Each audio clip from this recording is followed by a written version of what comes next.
Okay, here we go. Now, welcome to the show, everybody. It's Hal Sparks, Mega Worldwide. Like, subscribe, give a thumbs up, support the show. I'm Hal Sparks, and I will continue to Hal Sparks the rest of the Hal Sparks and evening. I want to say hi to the chat room, who are wonderful and full of sparklers. If I may, there are more sparklers on the internet right now than there are at those little fireworks shops across the border from Kentucky into Tennessee. Some of which I may be driving past this weekend when I go to Rockin' Pod. Do you like that transition? Eat that. I'm going to be singing at the Rare Hair Jam on Friday night. I'm doing a podcast on Saturday at some point. And then I'm doing Punchlines and Backlines, the comedy show that involves three real comedians, in air quotes, and a rock star that decides to give it a try for the first time, or to do it for the first time, I would say. Nobody tries stand-up. You either are a stand-up or you aren't a stand-up. This is just a foray into comedy monologuing temporarily. We'll talk to that. We'll address that later. But I'm in Nashville this weekend, home of the exploding Winnebago. So if I'm talking to you, I meet you in Nashville, and we're having a great conversation, and then either of us hears Patsy Cline playing in the background, forgive me if I run for cover. So, anyways, they do have the best fireworks and the worst. My favorite is the thumb rocket. Very popular in Eastern Kentucky. So, come to Ohio. I am coming to Ohio. Usually around the holidays. The question is when am I going to get a new stand-up agent? I've been working so much. I haven't had time to replace my agent that was swallowed up by the SEC. And while on the one hand, I'm happy to be free of the agency that I was previously with, I honestly haven't bothered to find one. So I probably am going to have to crowdsource it at one point. The old system, what a lot of people do, is they monkey branch their way through agencies. They go, it's sort of like, as soon as I got a hold of this one, I'll let go of that one. And so, kind of like people, like serial monogamists. That's how most people pick their agents. Or they go to somebody and they get a recommendation or something. The problem I have is that I don't necessarily want to be in the same circle of people that I was always in. So I feel like I got to be honest, I feel like going back to my roots, kind of like Rocky going back to the gym. Like I want a boutique Chicago agent, honestly.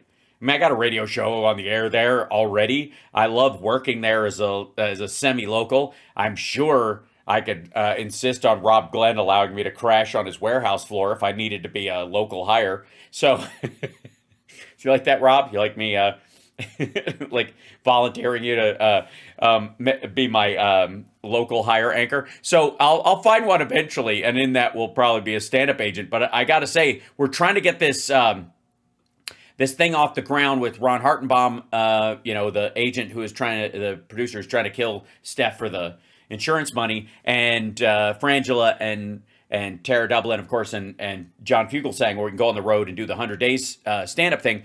Also, a parallel thing with me and Brian Karam and Tom Arnold, where we want to take that around to a few places. So that's going to happen at a couple of different venues, which is very cool. And so we'll be taking that on I've never done the touring podcast thing, but that's what that would effectively be. It'd be the three of us doing this kind of road podcast thing, on the, post 100 days apocalypse. So fingers crossed that turns into something, but the point I'm getting to is I've never been so fucking busy, and I haven't had an agent since ICM was swallowed up by the CAA merger, and the one agent I liked fucked off to a management company I can't stand. So I was like, all right, ripcord, off we go. I'll find one eventually because acting is my passion. Not that I don't love you guys, but it'd be nice to have a series that was like a sitcom where I could do this and that. But a boy can dream, can he? All right. So, there's trouble in Trumpty land. And, I think this is my favorite feud so far. Now, internally, apparently, everybody hates Howard Lutnick. That's not surprising. Howard Lutnick, as everybody calls him, Nutlick. And I prefer to call him Chuckles because he laughs at everything Trump says. so much so that you think he's laughing at him and forgets that Trump is nearby, like he's watching his favorite sitcom, like, like Orange Buffoon. But anyways, this is the fight we've all been looking for. Peter Navarro pissed off Elon Musk. And I'm sure some of you have seen this already, but I just want you to enjoy. I have brought up the fact. It's so sad. It's so weird. Like, at first you've got Ben Shapiro copying lines from my goddamn show. Next thing you know, they'll be questioning the population of China. And then, and then suddenly, Navarro says something that I've said and makes Elon all mad.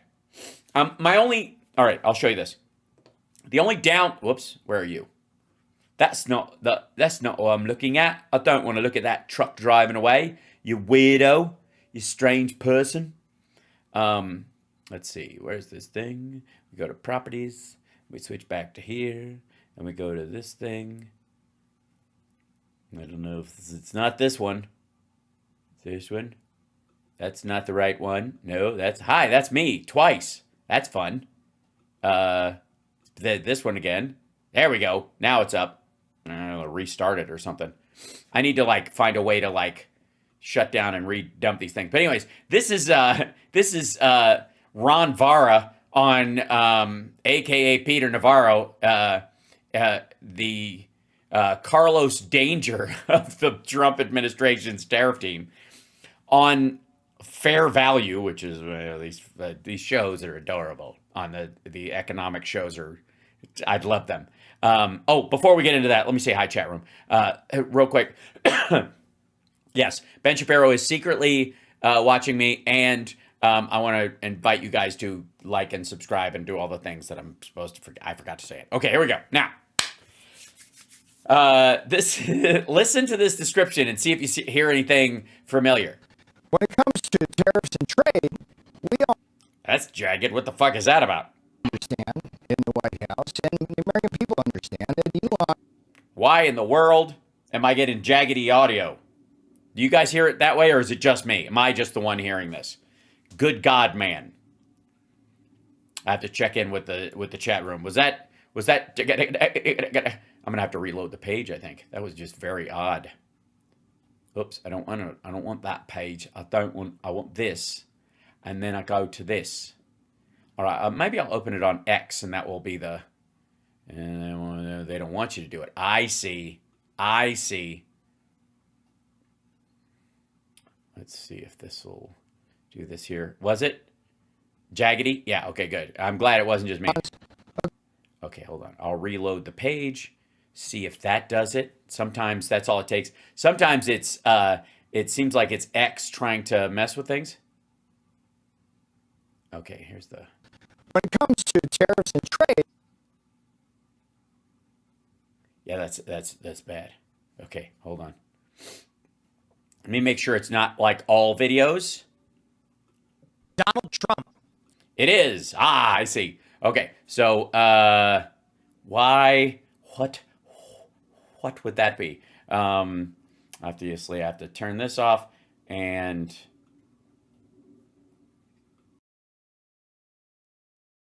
Back on maybe, or let's see if this is in here. The Safari thing. See if that does anything. Threatening China with a 104% tariff if they. Yeah, that sounds pretty terrible. Hold on one second. Maybe this will solve it.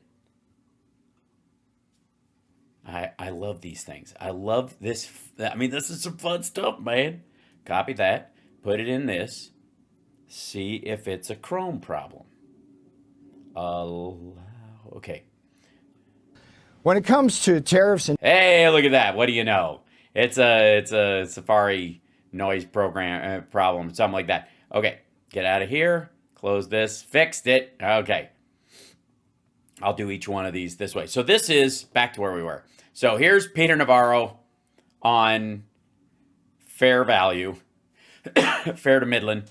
By the way, this stuff, not good. Just in case you're not really up on the financial stuff. This red business, this negative and the red, they think there's going to be a reprieve by midnight. There is not going to be a reprieve by midnight. When it comes to tariffs, what in the world?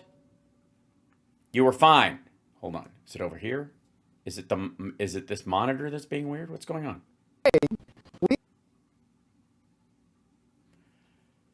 All right. Someone's being weird. All right. Let me see. There's a way. She's got a way about her. How do we, let's see. What could possibly be the situation? Pass-through is on? Maybe it's trying to double up its business. understand. Ooh. Go to monitor.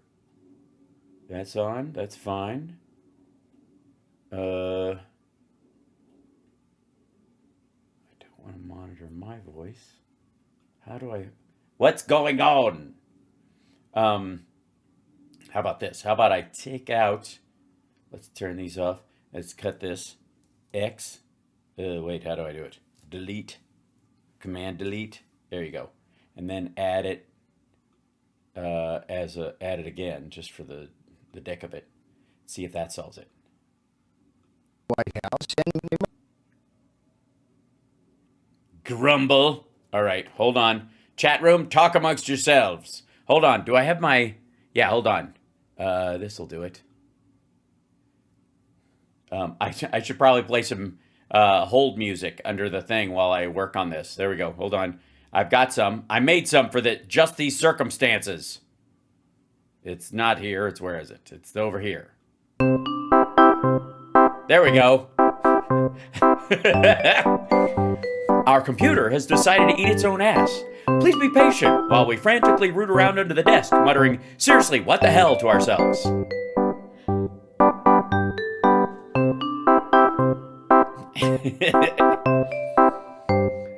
I hope this is sufficiently annoying.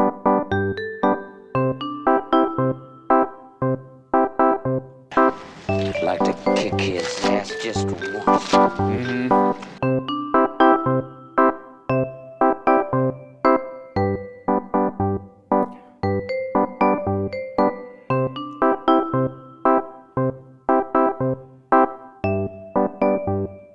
people understand it.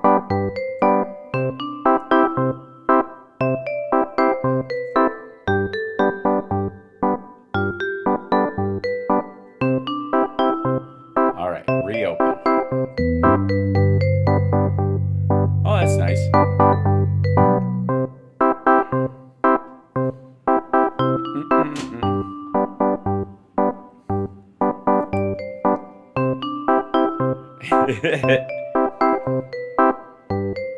All right, we'll give it one more time. Let's see if I can hear it on here. I feel like I need a little camera of myself down in the corner, like flipping out or something. We'll work on that.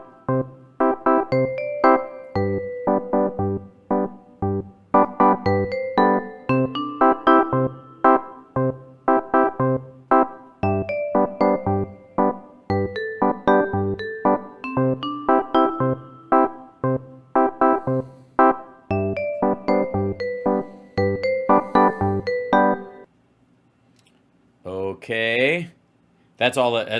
That's all I had in the way of side music. Was that adorable? Was that annoying? There you go. All right, let's see if this has reloaded this page at all.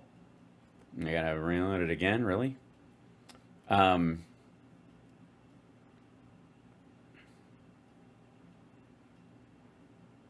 that one. Navarro's a moron, right? Oh, did they cut that out of that page? Is that part of what happened? He calls him a car assembler, that kind of thing. Aaron Blake, why says it's not a negotiation? Okay.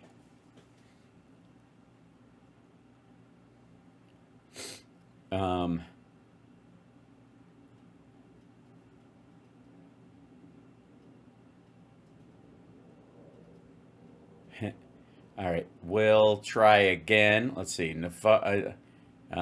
We'll go Navarro on fair value, shall we? Okay.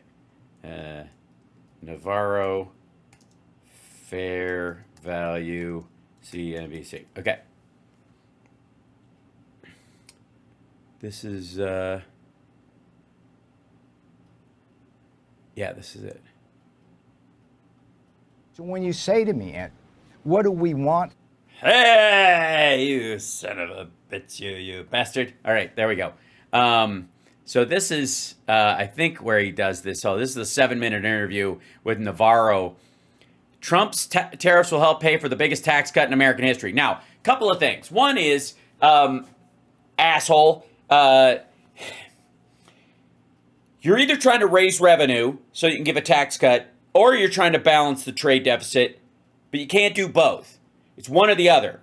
Because if you're trying to raise revenue, then the tariffs have to go on for a very long time, regardless of whether or not anybody negotiates, because you need that money coming in to offset the tax base that you're going to basically set fucking fire to. So you can't do both. The idea that they're going to do both is just fucking stupid. This is becoming quite aggravating. But you can't do both, okay? And so the problem is that he's directly conflicting with what Bessent is saying, which is what everybody in every financial sector is doing. What do we want from them? We want fairness. We don't want them to kill American workers, but no one's killing American workers. Inundate us with this non-tariff cheating. And it would be really refreshing. The non-tariff cheating. So this is not about equal tariffs. This isn't about reciprocal tariffs. This is about reciprocal made-up number that we view as tariffs, like the fucking VAT tax. To have the media, by the way, Trump wants a VAT tax for the United States. Just telling you. Talk more about that. This zero tariff thing, it's a misdirection. No, it's a misdirection. Oh, by the way, the zero tariff thing, that was one of the things that Musk brought up. So this is a direct airing of grievance between these two dickheads that even starts earlier. So this is probably what perked Musk's ears up, because he had said something along the lines of America needs a 2-point, a zero trade zone with Europe. The non-tariff what barriers, that suggests is that there's going to be cheating. a lot bigger challenge in terms of actually then getting to yes, if you will, or finding the off-ramp where a deal is made, given that. Because you can't have an off-ramp. We're not just talking about getting to zero. We're talking about getting all sorts of other policies inside each of these countries changed. Yeah. My related question, I don't know, maybe they're unrelated, is you have... Unrelated, adorable. Talked a lot about how tariffs... And the president's talked a lot about how tariffs can be helpful as a tax, effectively, as a way to raise revenue here in the United States. Tariffs are tariffs, and they do raise... Tariffs are tariffs. Thanks, buddy.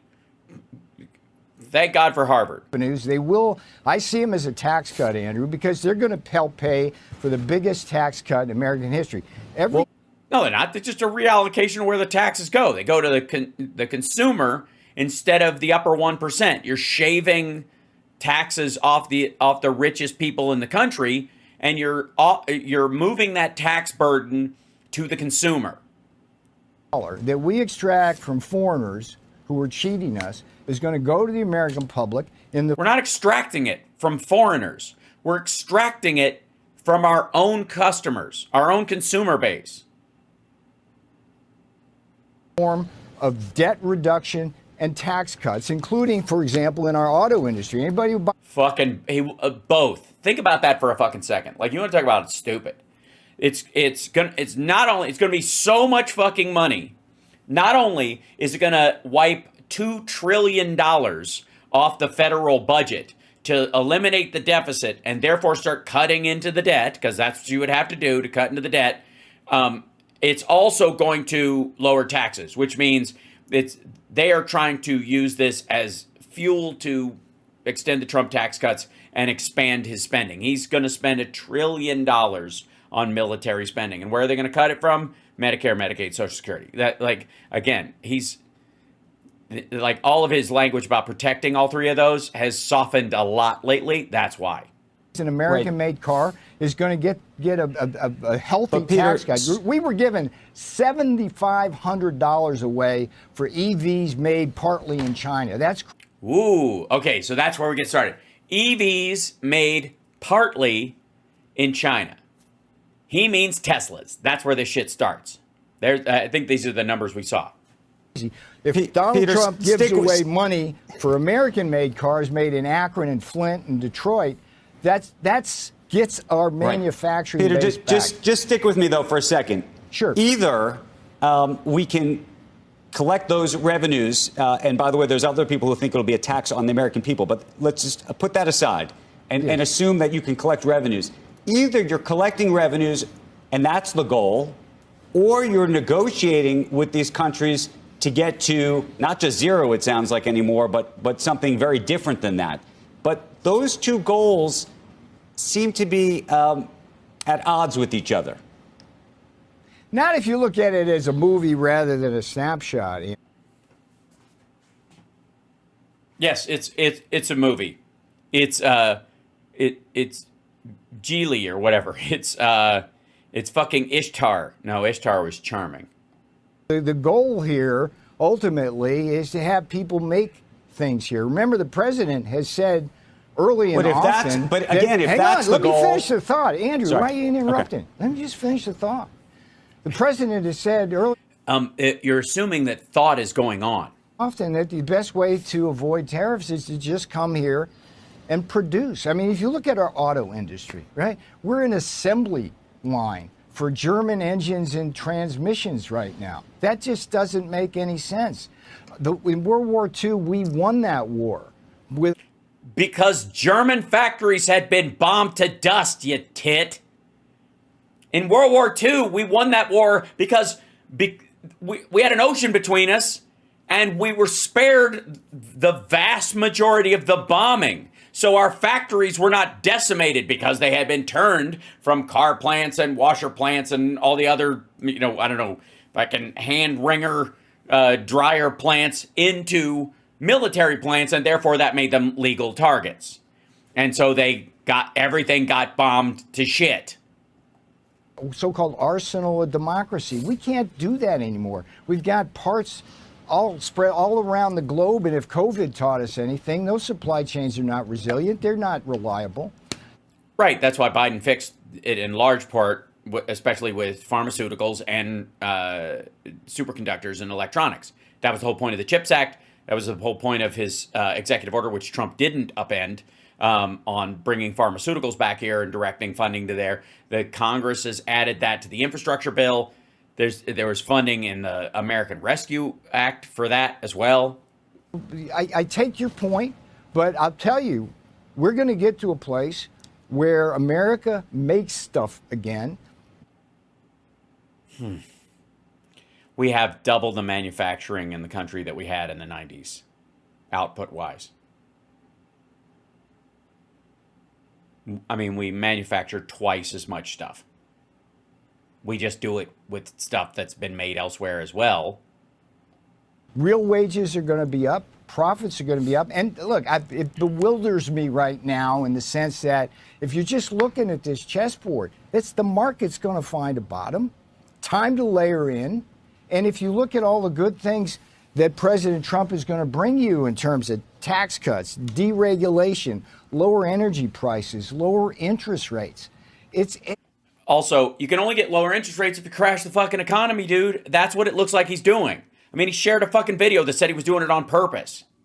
And the world restructuring in a way which is going to be healthy. I mean, how many conversations have we had about China moving from an export-dependent parasite on the world to an economy that actually serves its own people rather than keeps Peter, them you talked enslaved about in tax sweatshops. cuts. Do you know anything about letting the top marginal rate go back?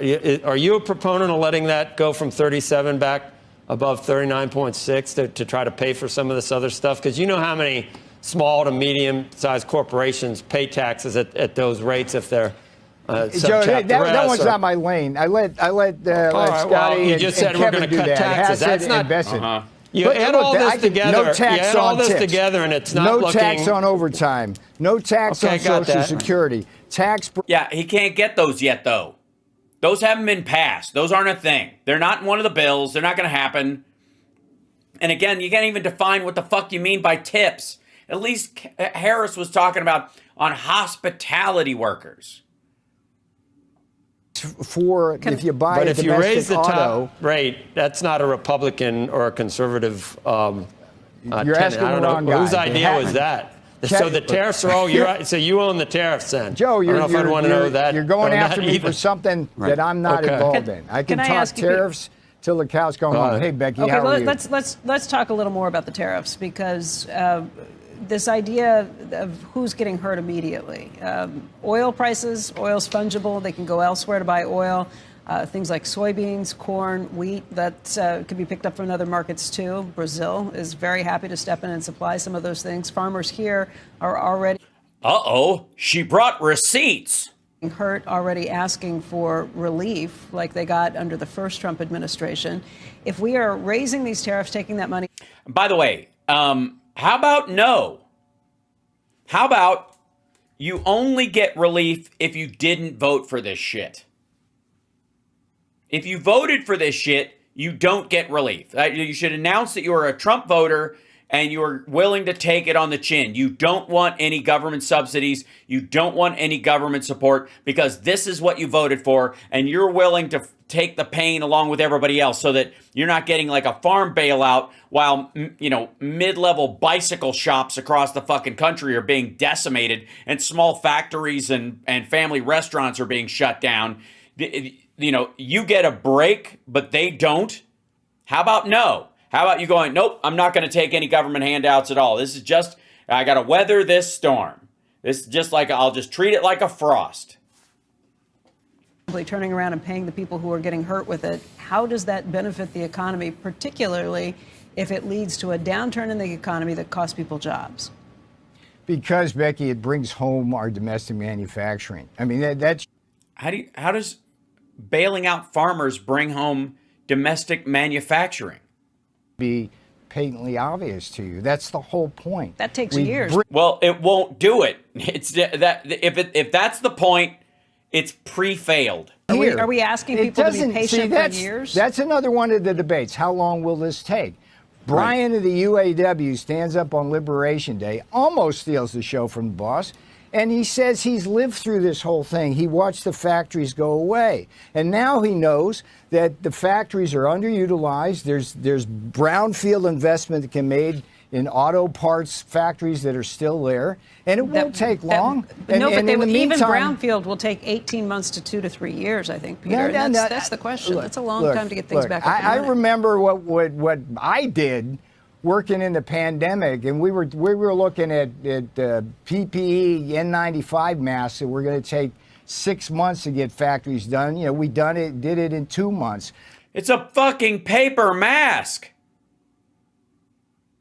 It's not a fucking carburetor, you weirdo. And it's certainly not like the engines of today aren't like Model T fucking engines. They aren't Tuckers, you dumb son of a bitch.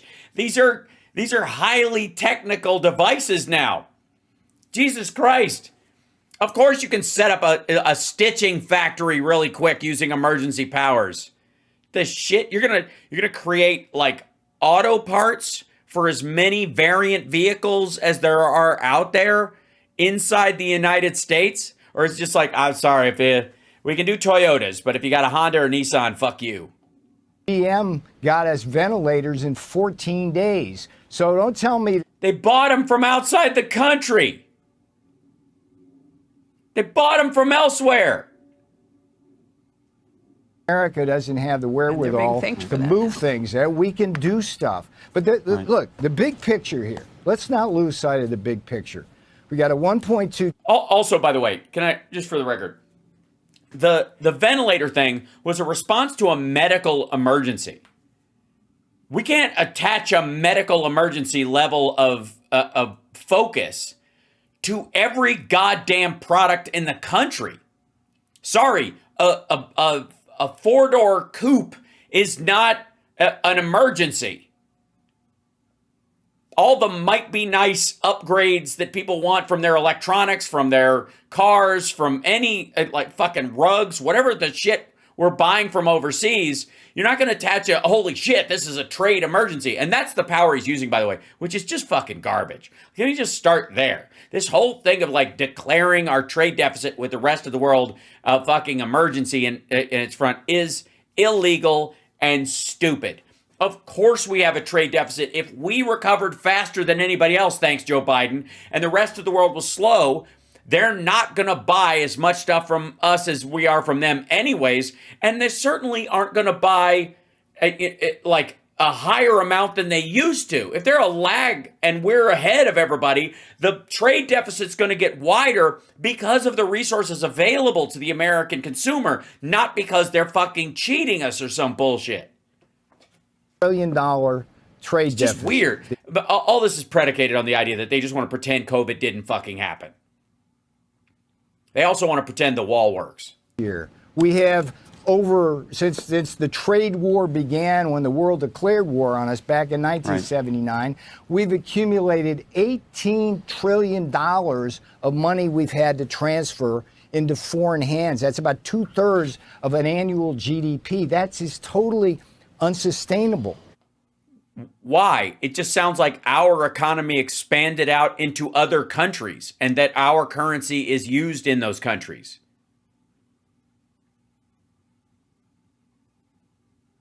Again, if Turkey or Argentina switches to the dollar, aren't they part of the dollar's GDP, the U.S.'s GDP ultimately? Isn't everything they buy and sell in their country basically a part of our economy, since they're using our currency? What we need to be able to do is stop that for our national security, our economic security, and the way to do that is to get our manufacturing back, and that's what we're all about. And let's understand the problem. They charge us systematically higher tariffs, but the bigger problem is the non-tariff cheating. It's just that's Peter, the let me world lives ask you on this. that. They suck our blood on that. So Okay, when you yeah. say, Hold on, is this the? yeah, Is that the beginning of that one? I guess he didn't go to that full interview White House. That was 19 minutes. Okay, so let me grab. Where's Mike? Where is my? There it is. And a number of countries is important because we've heard all these countries are making the phone call, but then we hear that maybe the president isn't interested at this point. Can you clear that up? sure, Joe, but let me first take you back in a time capsule, because this feels Jesus Christ. a lot like the day after the election in 2016. And I don't know if you remember that day, but I was on the set with you. The futures were dead red down. And I made the prediction that the Dow. Yes, and those people were right, because COVID came along, Donald Trump mismanaged it and fucked the entire economy into a cocked hat. And if Joe Biden hadn't put us into a recovery, we'd have been screwed. If Trump had just continued with what he was doing through the rest of the year, he'd have fucked the whole economy, because he was so embarrassed by this thing happening, which he effectively allowed to run roughshod over the country in a much more dramatic way, because A, he was, against vaccines before he was for them, against these treatments before he was for them. And again, I don't understand maggots. You guys, do we have any maggots in the chat today? Can you explain to me, maggots, how they can chip you with a vaccine, but they can't do it with a monoclonal antibody treatment where you're hooked up to an IV for hours? Fuck are you talking about? How does that make any sense whatsoever? Do we have any maggots at all? Because Christ almighty.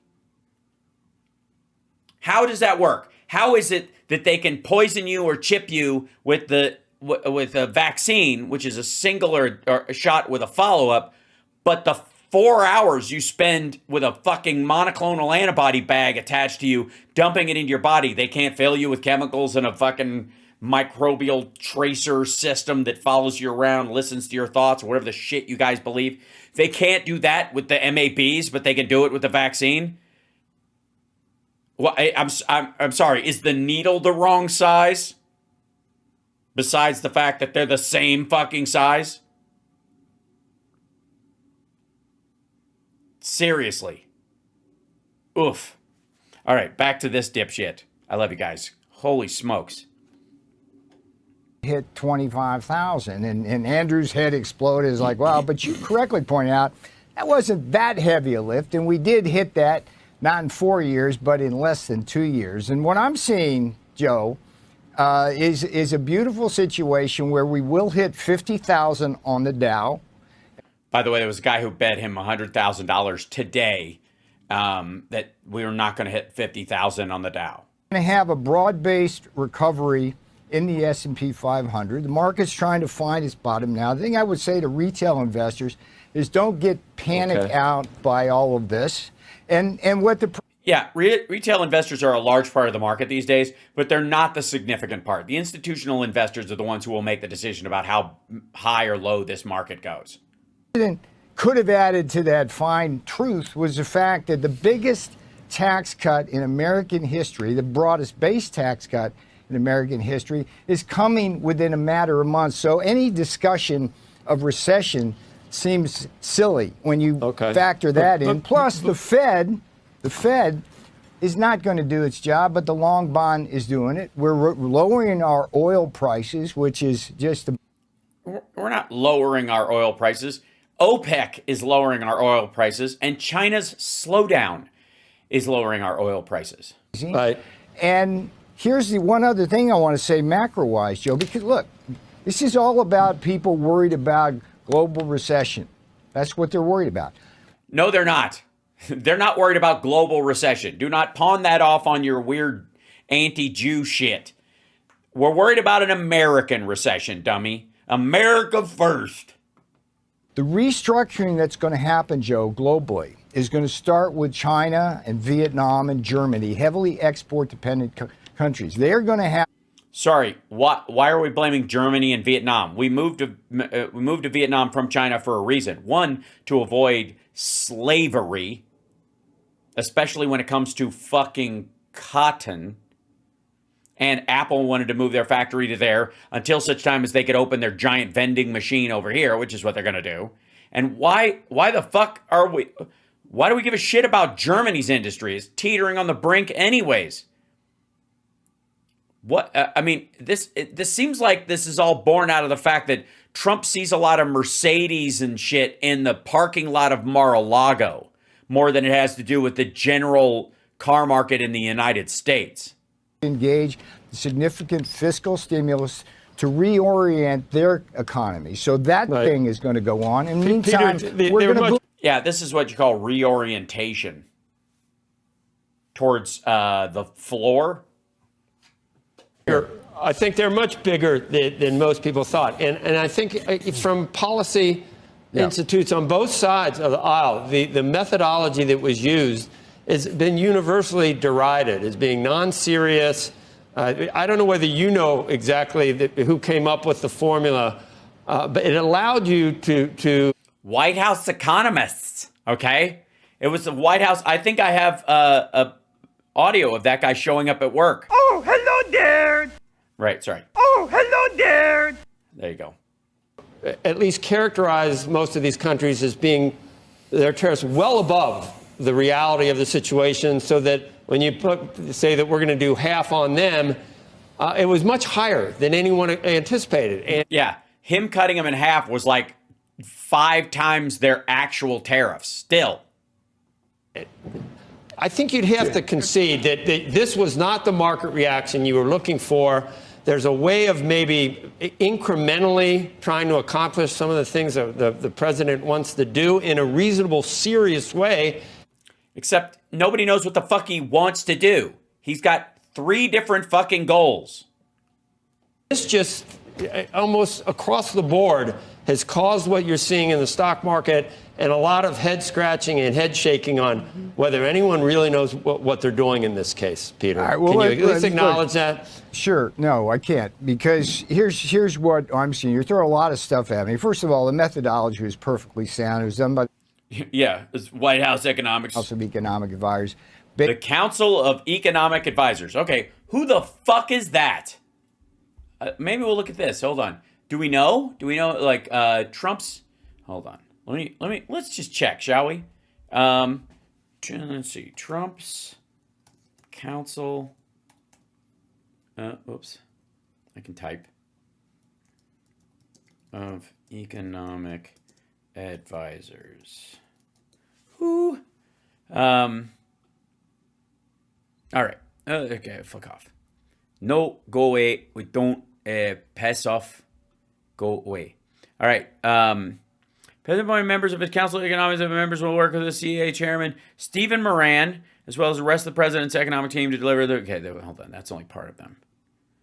A list of economic advisors to Donald Trump. Okay, here we go. This is during the general election, then as president-elect, and then where's this? And then business strategy, and then, okay, that's older.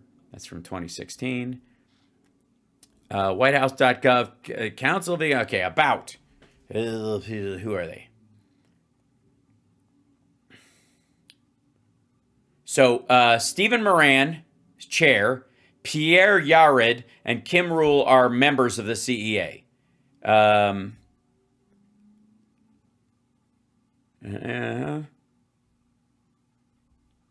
Okay, so let's check out, let's see. This guy. Peter Yared from Columbia Business School. We'll get to him. And then we'll go to Kim Rule.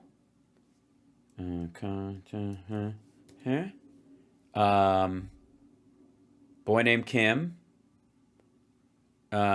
Who's... He's from the University of Wisconsin. And then, who else? Stephen Moran.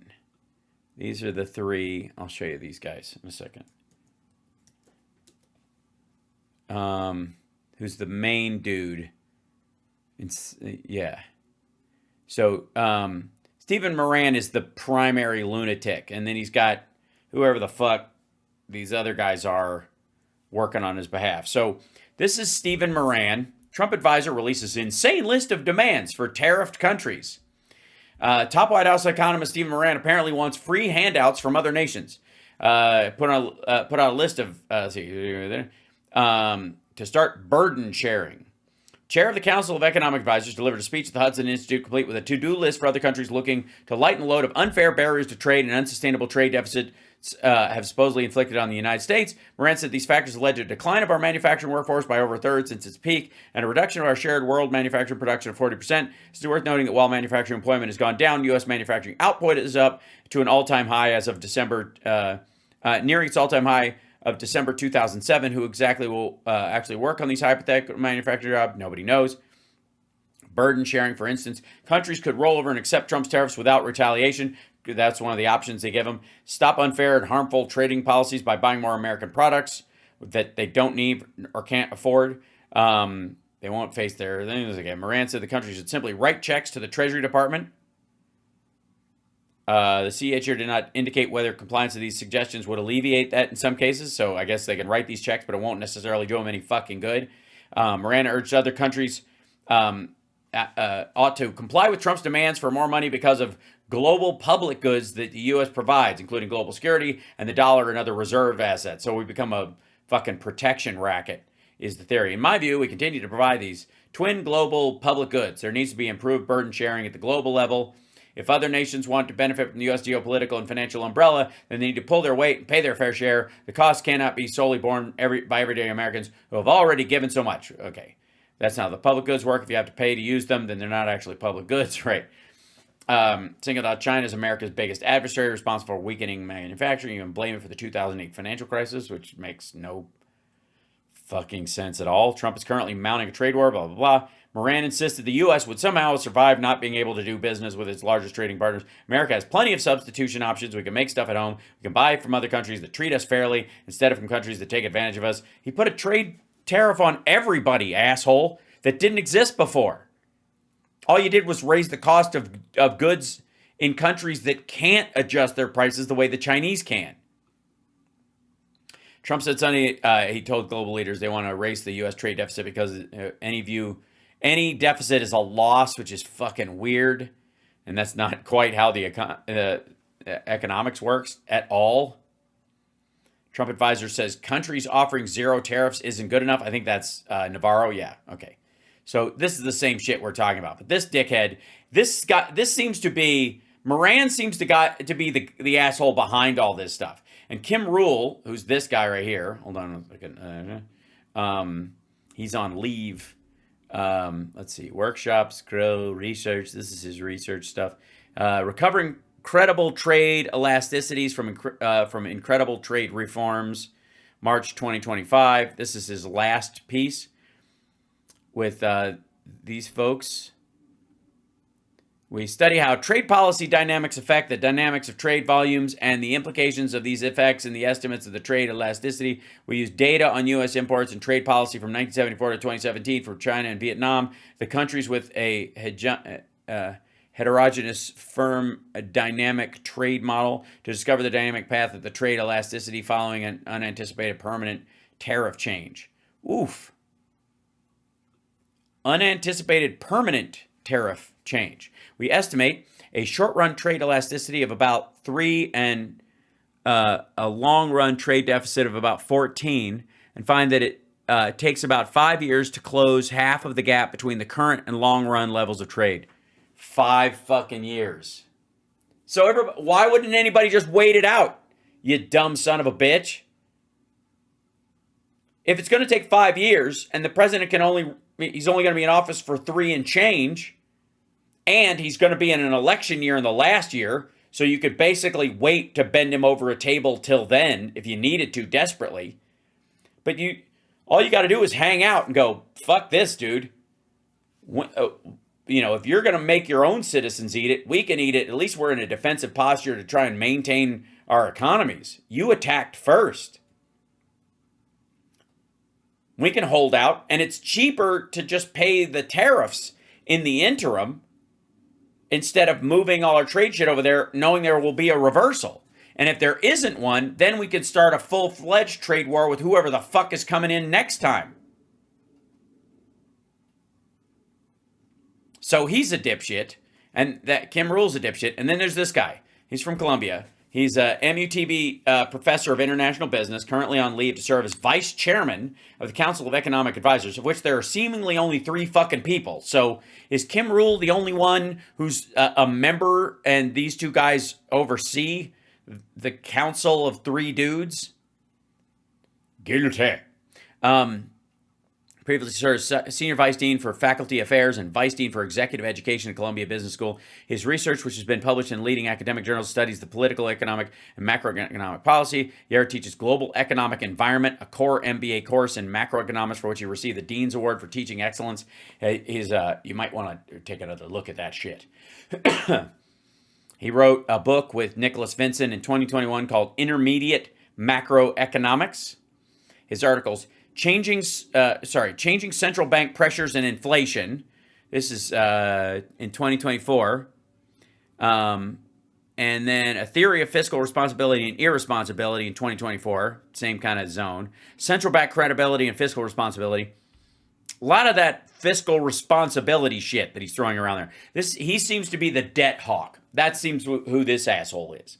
So he's the debt hawk. Like, we got to solve this or we're going to go broke. Even though, again, if you use the kitchen table analogy that these pricks use all the time, if your overall family debt was 115% of the money you take in, was, I guess, let's just go easy on them, 5 times what you take in every year,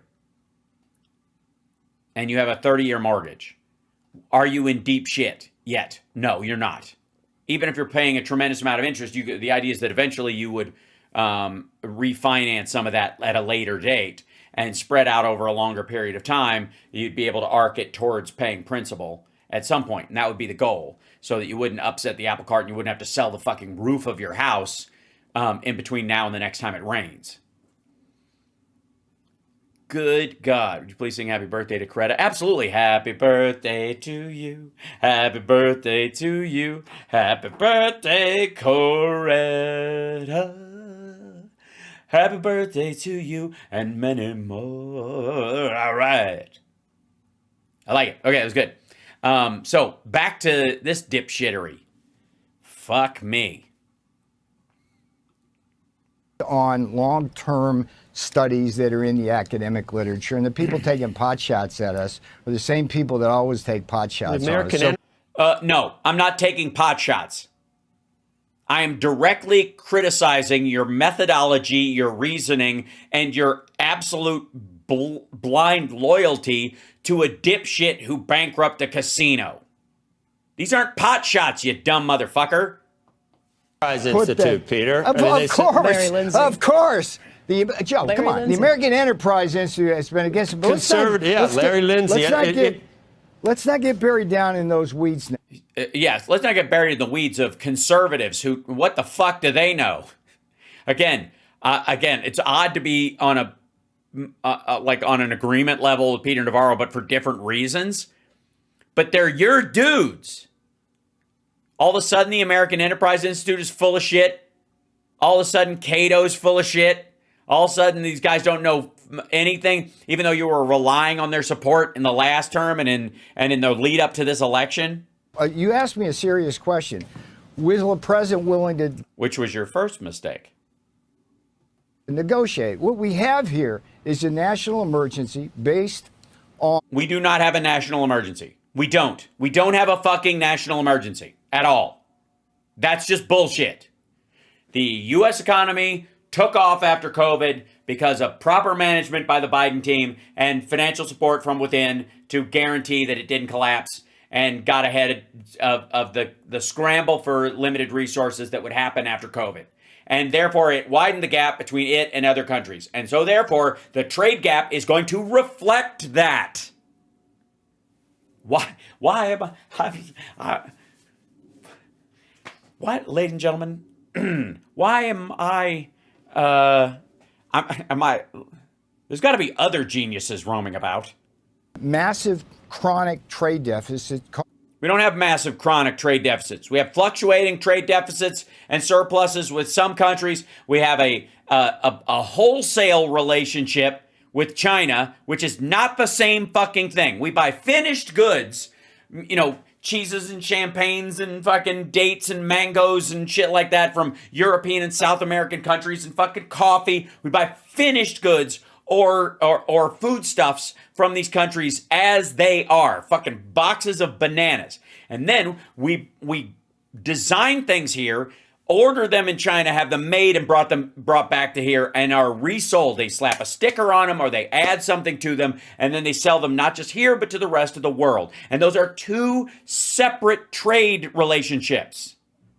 If you own a store, you are always going to have a trade deficit with your wholesaler. And it has nothing to do with the groceries you buy when you're at home. By systematically higher tariffs and non-tariff barriers. So when you ask if we're willing to negotiate, the president will always listen. But let's understand what the problem is. When you have a country like Vietnam, let's take Vietnam. When they come... Yes, we spent a lot of time developing a relationship with Vietnam that is a tiny fucking country. Moving stuff from China, who hates us, to Vietnam that doesn't. And of course we give more to Vietnam to try and grease the wheels of that stuff, which will offset the trade balance. And say we'll go to zero tariffs. That means nothing to us because it's the non-tariff cheating that matters. Let's do Vietnam, Joe. Yeah, let's do Vietnam, asshole. What the fuck kind of F-150s do you think you're going to sell in Vietnam? They sell us $15 for every $1 we sell them. Yes, and that's amazing because our economy is 350 times larger than theirs. The fuck? $5 of that 15 is China transshipping to Vietnam to evade their tariffs. Why don't you just go after those shippers? Did you that? Why don't you just go after those shippers? Right. Why don't you do the actual fucking work instead of just I don't know, fucking throw it all out. Baby, bathwater, what's the difference? What does Vietnam do? They dump into our markets, killing our shrimpers, our people who make metal brackets, kitchen cabinets, agricultural products. They engage in intellectual property theft. No, they don't. The biggest number of cases aside from China at the Department of Commerce on the dumping. Yeah, but the drop off is like enormous, and the ones you do find are related to the products that come from China. Again, why don't you just go after those shippers? These guys are so fucking stupid. Oi. So the point is, it's such a painful level of stupids. Anybody who wants to come to talk to us about lowering your non-tariff barriers. Vietnam has a 10% VAT. Europe has a 19% VAT. We can't compete against that. So, we have Peter, tried help at the us then World Trade understand. Organization to get, Andrew, let me just make this point. We have tried. Yeah, but that, like, again, the VAT they do in place of a higher income tax rate, which makes the money more available. World Trade Organization since the 1970s to get VAT tax relief, and they've told us no every single time. We've won case after case at the World Trade Organization on things like our agricultural products, pork, beef, and other and corn. Peter, and they I think just the blow thing us we're all off. trying to understand is then if there are going to be negotiations and you're saying zero is not enough, what is enough? Zero is a small first start. Okay. Okay, so, what is but enough? then what is enough? And let me ask you, but related to that. But let me answer that question. Right. Because how do these countries get rid of their VAT tax system, either towards American goods or because it would have to be fair to everyone, and eliminate an entire chunk of their tax base without, I guess, alternately raising their income tax exorbitantly in competition? How do they do that in 3 months, 6 months, 10 months, in a year? Even if they're going to do it, they just eliminate it, and then the entire economic system of those countries, like a huge, like a fifth of their fucking economy changes. So let's take them one at a time. We got plenty of time. So what is enough? Okay, you take any given country, they're like fingerprints. They all cheat us in a different way. So no, they don't. Here are the things they cheat us on. Some of them engage in currency manipulation. Some of them have a hefty VAT tax. All of them dump into our markets. All of them engage in heavy...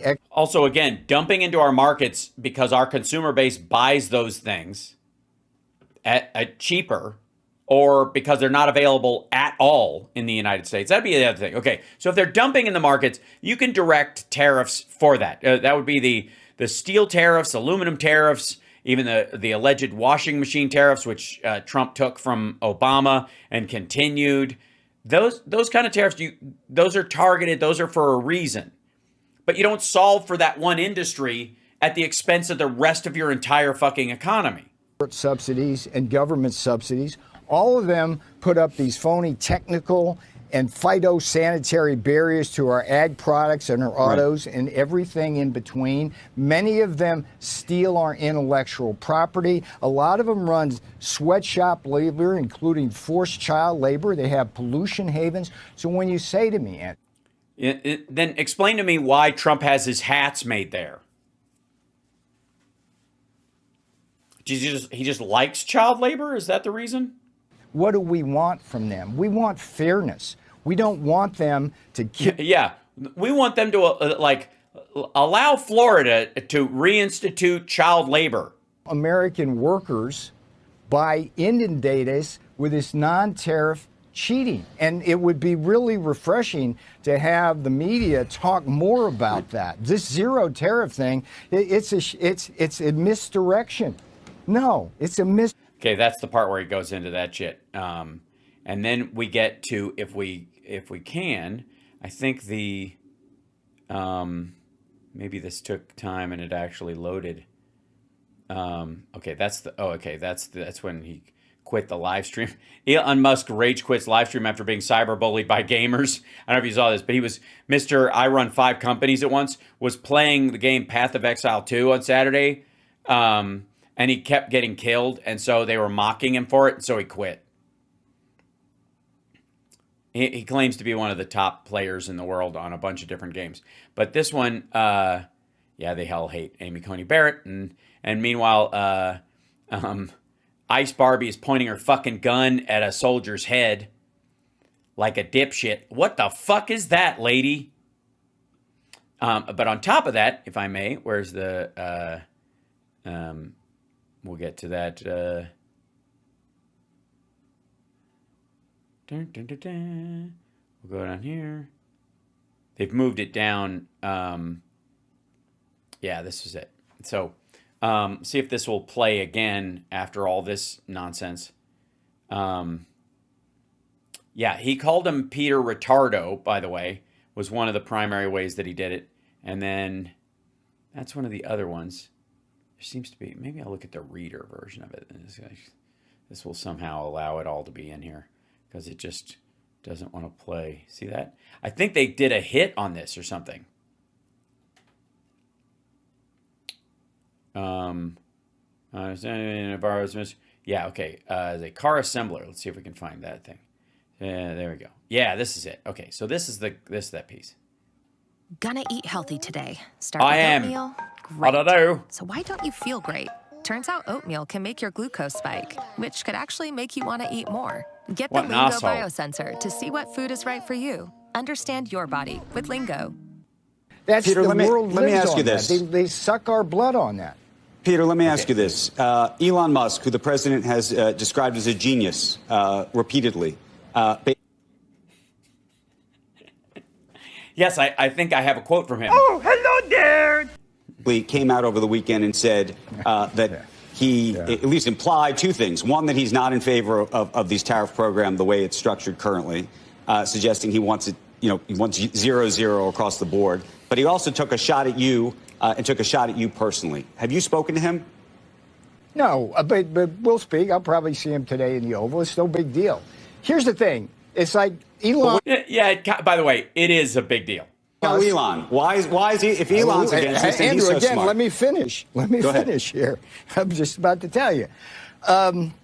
Look, Elon Musk and his Doge team is making a contribution to America in terms of waste, fraud, and abuse. And Yeah, and by that he means elderly people still being alive and refusing to die with the taste of cat food in their mouths. very good thing for this country and the American people. When it comes to tariffs and trade. By the way, can I just point out that, can we look at what happened to Bitcoin in the corner of this thing a second ago? Let me back up 10 seconds. Look down here in the corner. Is making a contribution to America in terms of waste, fraud, and abuse. And that's a very good. That's fucking sweet. 77,000. Fuck those guys. For this country. Just know that every time Bitcoin takes a shit, all the Rogan, Tim Pool, Peanut Butter Dickhead, all those guys, they all freak the fuck out. So you can take small joys where they show up. That's one of them.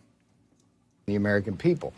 When it comes to tariffs and trade, we all understand in the White House, and the American people understand, that Elon's a car manufacturer. But he's not a car manufacturer. He's a car assembler in Ouch. Oh.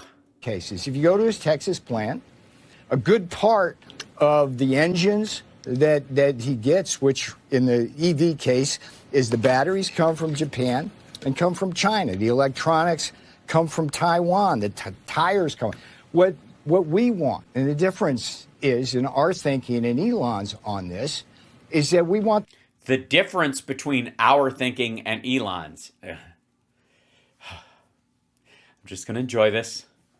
tires made in Akron. We want the transmissions made in Indianapolis. We want the engines made in Flint and Saginaw. And Yeah, cool.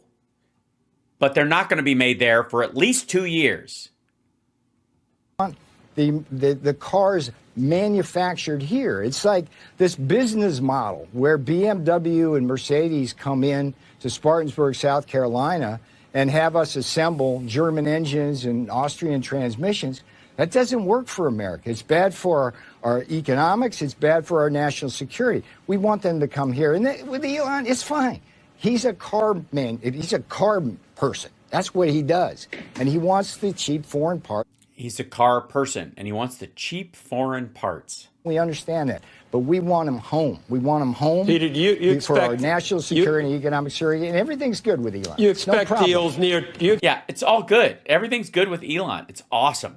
deals near term, or By the way, just for the record, chat room, Elon called him Peter Retardo after that segment. So just so the all good, I'll see him later on today in the Oval, didn't really happen. Also, what the fuck is he doing just hanging out in the, quote, Oval?